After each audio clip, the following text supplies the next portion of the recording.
안녕하세요. 저는 전주 효인약국 실습생 전북대학교 약학과 홍주연입니다. 주의력 결핍 과잉 행동 장애인 ADHD와 그 치료에 대해서 말씀드리겠습니다. 자료 출처는 대한소아 청소년 정신건강의학회와 약학정보원, 약물치료학 5판을 기반으로 제작하였습니다. 발표 순서는 첫째로 ADHD가 무엇인지에 대해 살펴보고 진단과 치료의 개요, 비약물요법과 약물요법 순으로 설명드리겠습니다. ADHD란 주로 아동기에 나타나는 장애로서 지속적으로 주의력이 부족하여 산만하거나 과다활동, 충동성을 보이는 상태를 말합니다. 역학을 살펴보면 전 세계적으로는 3%에서 8%의 유병률, 평균적인 유병률은 약 5%이며 소아 ADHD 환자 중 약 3분의 2는 성인기까지 ADHD 증상이 계속된다고 합니다.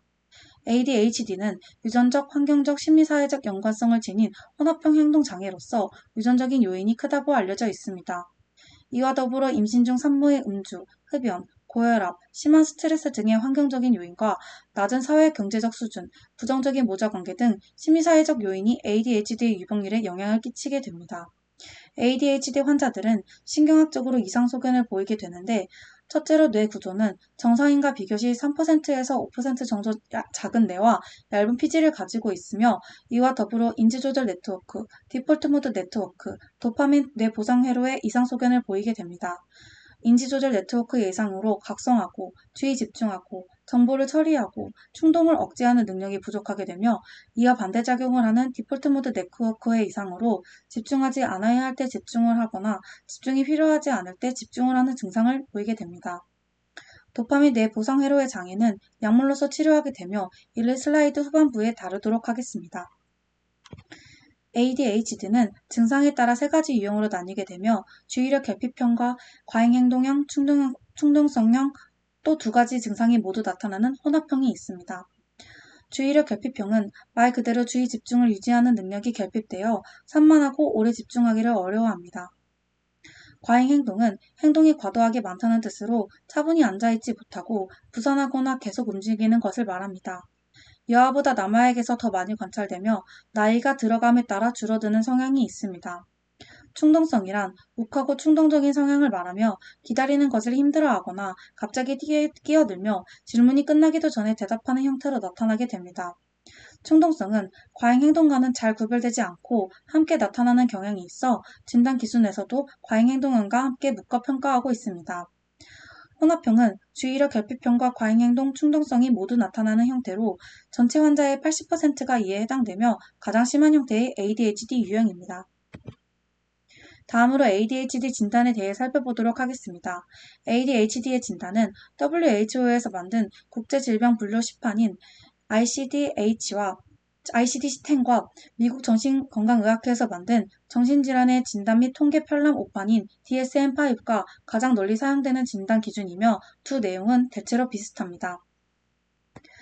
다음의 문항들은 DSM-5의 진단 기준이며 각 분류에 해당하는 9가지 증상 중 6가지 이상의 증상이 최소 6개월 이상 지속 시에 ADHD를 의심해 볼 수 있습니다. 또한 증상이 2가지 이상의 환경에서 나타나고 환자의 발달 수준에 어울리지 않으며 이것이 환자의 사회적, 직업적 활동에 부정적인 영향을 미치는 수준으로서 이러한 증상이 만 12세 이전에 시작되었다는 근거가 있어야 ADHD로 진단하게 됩니다. 그러나 단순 설문평가만으로 진단을 내리는 것이 아니고 전문가와의 면담, 직접적인 행동 관찰, 동반 질환 확인 등을 통해 최종적으로 진단을 내리게 됩니다. ADHD 환자들은 50%에서 60%는 최소 한 가지 이상의 공존 질환을 가지게 되며 10% 이상은 3가지 이상의 공존 질환을 가진 것으로 나타났습니다. 다음은 주의하여 감별해야 할 공존 질환입니다. 이에는 적대적인 반항장애, 품행장애, 약물사용장애와 우울장애, 불안장애, 틱장애 등이 있습니다. 다음으로 ADHD 치료의 개요에 대해서 살펴보겠습니다. 치료의 1차적인 목표는 ADHD 증상의 완화이며 나이와 중등도에 따라 약물요법과 비약물요법이 상호보완적으로 이루어지는 것이 바람직합니다. 환자의 연령별 치료 방법으로서는 우선 만 4세에서 5세 학령 정기 소아에서는 행동, 치료 등의 비약물요법이 1차적으로 권장됩니다. 만 6세에서 11세 항균기 소아에서는 미국 소아과학회를 기준으로 약물치료 또는 행동치료, 상황에 따라 두 방법을 모두 병행하는 것을 권장하며 만 12세에서 18세 청소년과 중증도에서 중증 증상을 보이는 성인에게서는 약물치료를 1차적으로 권장하게 됩니다. 다음으로 ADHD 치료의 비약물요법에 대해 살펴보도록 하겠습니다. 비약물 치료에는 크게 행동치료와 식이요법이 있습니다. 행동치료는 부모훈련과 인지행동치료, 아동기술훈련으로 나뉘게 되고 약물치료만으로 잘 호전되지 않는 동방제상의 효과적인 치료법으로서 약물치료와 상호보완적인 작용을 하게 됩니다. 부모훈련이란 행동치료의 원리를 부모에게 교육하여 집에서 부모가 치료자가 되어서 자녀의 행동을 개선하도록 도움을 주는 방식입니다. 인지행동치료는 증상을 일으키는 사고와 행동에 초점을 맞추는 치료 방법으로 생각을 바꾸면서 감정과 행동을 조절하는 방법입니다. 아동기술훈련은 ADHD 아이들에게 정리하기, 계획 세우기 등을 가르쳐주고 익히게 하는 방법입니다. 다음으로 식이요법입니다. ADHD 환자의 식이요법은 식습관을 통해 뇌가 더 잘 작동하고 불안이나 집중력 부족 증상을 완화시키는 것을 목표로 합니다. ADHD와 식이요법의 관련성은 명확히는 밝혀져 있지 않으나 전문가들은 뇌에 좋은 고단백 식단이 집중력을 향상시키고 ADHD 약물 효과를 연장시킬 수 있을 것으로 기대하며 섭취를 권장하고 있습니다. 이에 대해 복합 탄수화물과 오메가3 지방산 섭취가 권장되며 섭취 제한 식품에는 단순 탄수화물과 포화지방, 가공 유제품, 카페인 함유식품, 인공색소 등이 있습니다. 다음으로 ADHD 치료의 약물요법에 대해서 살펴보도록 하겠습니다. ADHD 치료 약물은 뇌의 신경전달 물질의 수치를 높임으로써 작용하게 되는데 특히 도파민과 노르에피네프린이 중요한 신경전달 물질이며 이들의 증가에 의해 주의력이 증가하고 과잉행동이 감소하는 등 전반적인 ADHD 증상의 개선이 나타나게 됩니다. 치료 약물은 중추신경 자극제와 비자극제로 나뉘게 되며 비자극제로서 항우울제도 사용됩니다. 중추신경 자극제에는 메틸페니데이트가 있습니다. 메틸페니데이트는 CNS 시냅스 전 뉴런에서 도파민과 노르에피네프린의 재흡수를 억제함으로써 중추신경을 자극하는 각성제로서 작용하게 됩니다. 메틸페니데이트는 복용 후 1시간에서 2시간 내로 효과가 나타나며 약효 발현 시간이 비교적 빠르다는 것이 장점입니다. 일반 제형과 서방형 제형으로 시판되는 게 특징적이므로 이에 대해 살펴보도록 하겠습니다. 우선 일반 제형에는 페니드정과 페르스핀정이 있습니다. 효과 지속 시간은 3시간에서 4시간으로 짧기 때문에 하루에 2회에서 3회 복용을 해야 된다는 단점이 있습니다. 따라서 이를 보완하기 위해 서방형 제형이 출시가 되었고 효과 지속 시간은 8시간에서 12시간으로 늘어나 복용 횟수가 감소해 복약 수능도를 높이게 되었습니다. 서방형 제형은 컨트롤드 캡슐 제형과 오로스 제형으로 나뉘게 되는데 두 서방형에 대한 비교는 뒷슬라이드에서 자세히 다루도록 하겠습니다. 메틸페니데이트의 부작용으로는 신경과민증, 불면증, 식욕부진, 구역구토와 같은 위장장애와 성장장애, 틱장애, 정신가족 유해 사례 등이 있습니다. 다음은 앞서 설명드린 내용을 정리한 표입니다. 일반 제형에는 페니드정과 페르스핀정, 서방형 제형에는 메디키네 리타드 캡슐과 콘서타 오로스 서방정이 있으며 비스펜틴 조절 방출 캡슐은 2023년에 허가 취하가 되었습니다. 다음으로 메틸페니데이트의 두 소방형 제제의 차이에 대해서 살펴보도록 하겠습니다. 제가 실습했던 병원에서 한 명의 ADHD 환자에게 메디키네 리타드 캡슐과 콘서타 오로스 서방정이 동시에 처방된 케이스를 보게 되었고 같은 성분인 메틸페니데이트를 동시에 처방하는 이유에 대해서 찾아보게 되었습니다. 우선 메디키네 리타드 캡슐은 컨트롤드 캡슐제로 캡슐 내에 50%의 속방형 비드와 50%의 서방형 비드가 섞여 있습니다. 따라서 50%의 속방형 비드에서 약물이 즉시 방출되며 나머지 50%의 서방형 비드에서 약물이 서서히 방출되게 됩니다. 콘서타 오로스 서방정은 약물층이 3층으로 존재하며 약물의 22%는 속방 형태로 외부에 코팅이 되어 있고 반투과성 외막의 내부에는 나머지 78% 약물이 2층으로 나누어져 있습니다.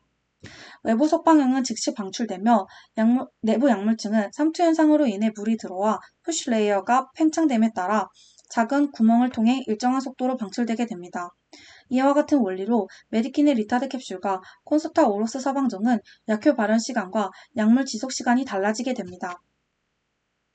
높은 속방향의 비율에 따라 메디키넷은 오전 시간에 빠르고 강한 약효를 나타나게 되나 저녁 시간에는 약효가 떨어지게 되며 이 때문에 1회에서 2회 복용을 하게 됩니다. 콘서타는 오전 시간에는 보다 느리고 약한 약효를 나타나게 되나 내부 약물이 일정한 속도로 방출되기 때문에 저녁 시간까지 약효가 지속될 수 있게 합니다. 따라서 환자에 따라 오전에서 저녁까지 ADHD 증상의 개선 효과를 보기 위해 두 약제가 함께 처방되기도 합니다. 이 케이스는 일반적이진 않지만 두 약제의 특성을 비교해 볼 수 있는 좋은 케이스라 생각되어 소개해 드렸습니다.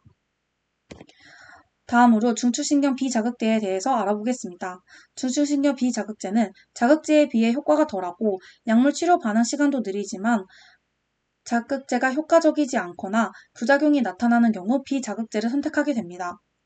첫째로 아토목세틴은 선택적으로 노르에프네프린 제흡수를 억제하여 각성 효과를 보입니다.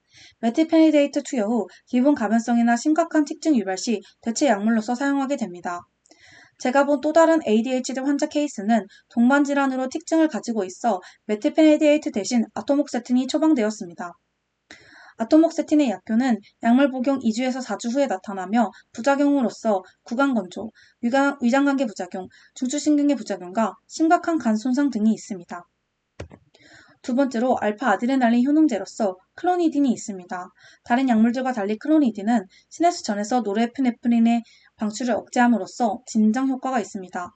이에 따라 클로니딘은 파탄 행동과 공격성 행동에서 개선 효과를 보이며 수면의 개선에도 효과를 보이게 됩니다. 약효는 약물 투여 1주에서 2주 후에 나타나게 되고 부작용으로서는 졸림, 저혈압, 섬액이 있습니다. 다음으로 부프로피온이 있습니다. 부프로피온은 항우울제에 속하며 도파민과 노르에피네프린의 재흡수를 억제함으로써 각성 효과를 보이게 됩니다. 우울증이나 불안 증상이 동반된 ADHD 소아 환자에게 효과적이나 틱장애 환자들에게서는 틱 증상이 악화될 수 있고 소아부터 젊은 성인까지 자살 충동 위험성이 있어 복용 시 주의하여야 합니다. 마지막으로 3단계 항우울제에는 이미프라민과 노르트립틸린이 있으며 세로토닌과 노르에프네프린의 재흡수를 억제하여 각성 효과를 나타냅니다. 과량 투여 시 위험하고 심혈관계 유해 반응의 위험도도 높기 때문에 치료 선택 시 마지막으로 고려되는 약물이지만 우울증이나 불안 증세가 함께 동반된 경우에는 사용될 수 있습니다. 부작용으로서 어지러움, 공격성, 악몽, 불면, 건망증, 과민성이 있고 심독성이 있으므로 투여 전과 유지 용량 달성 후에 심전도 검사가 필요하게 됩니다. 이상으로 발표를 마치겠습니다. 끝까지 시청해 주셔서 감사합니다.